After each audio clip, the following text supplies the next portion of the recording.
Hey, hopefully I'm in shot. If not, I'm doing this again. This is the Batman v Superman review, and yes, as you can probably see, I'm cooking. So this will be fun. So Batman v Superman: Dawn of Justice. Surprisingly, I remember that because last night I couldn't remember what it was called apart from Batman v Superman. I'm trying to make this non-spoilery review, but if there is spoilers, I'll say it, or I'll put it in the caption after the video goes up on YouTube, saying spoilers and then the skip button that you can click to when it skips to the time when I'm not doing spoilers anymore. And if that makes sense and you understood me, then well done, because I can barely understand myself. So, Batman v Superman, to me, was it was good. I just didn't understand when I said Batman v Superman. I understood that it's two heroes against each other. To me, there wasn't enough fight scenes, so that's why it didn't really see much. Didn't see much of Batman v Superman because there wasn't many fight scenes in it. But then again, that's just me, and I'm mental in the head. Sorry. So basically, that's what I main thing. Apart from that, it was great.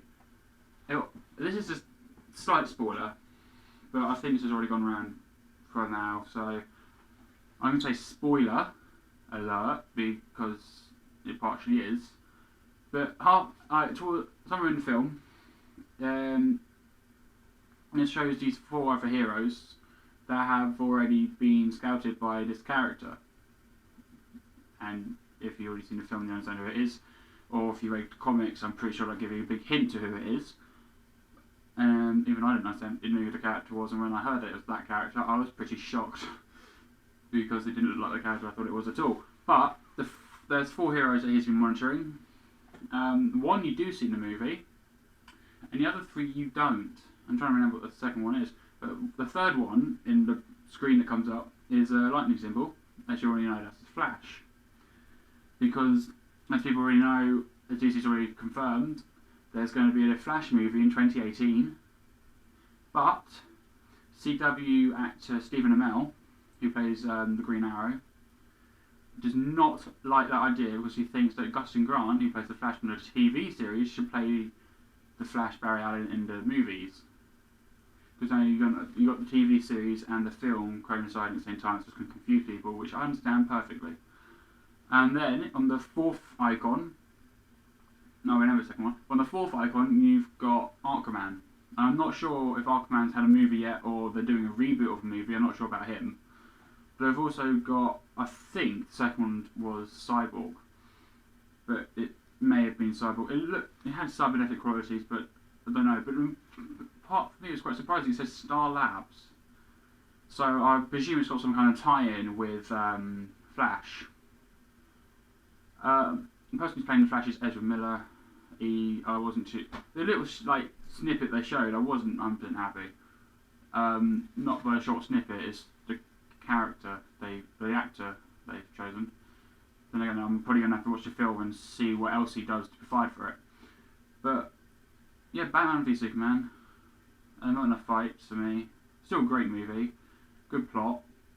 At the end, the ending you understood, kind of predicted, but the final part of the film you really predicted, considering you know there's going to be another lead up along the way.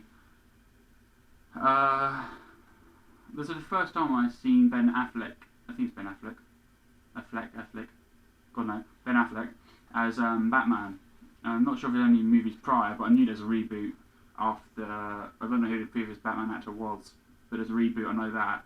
But God Almighty, the new Batman costume looks good, but then the armoured costume looks amazing.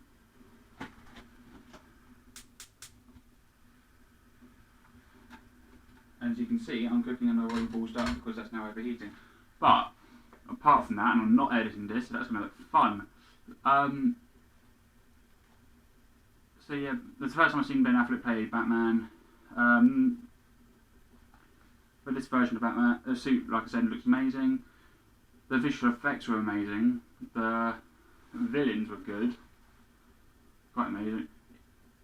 This is the first time I've seen the Batman of this version. I'm trying to not keep it spoilery. I'm trying to keep it non-spoiler. And the only spoilery thing I said at the minute was that them 4 characters and one which I didn't mention because that person's in the film quite a bit. But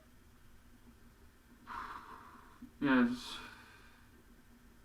I mean the villains wasn't too many, and then there was quite a few villains, but it wasn't too much. He tried to focus more on Batman against Superman, which people saw and understood perfectly. So that worked. And then, yeah, like I said, like I was saying before, the potatoes decided to overboil, the water overboiled and flew over the side of the pan. Is this Ben Affleck's version of Batman? It's the first time I've seen his Batman that like sort of he's playing him as. I've only seen like animated things on Cartoon Network or something. I think it's Cartoon Network or Boomerang, if Boomerang's still around. Probably not. But definitely Cartoon Network when I saw Teen Titans on Justice League. And we've only known that sort of Batman, not the one that Ben Affleck's playing.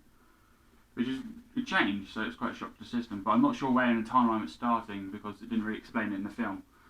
Or if they're doing an alternate reality version of it. I don't know what's happening with it. But all of all, I'd give it a 9 out of 10. If they had more fight scenes between Batman and Superman, then yes, I'll give it a 10 out of 10. But there wasn't much. Awesome.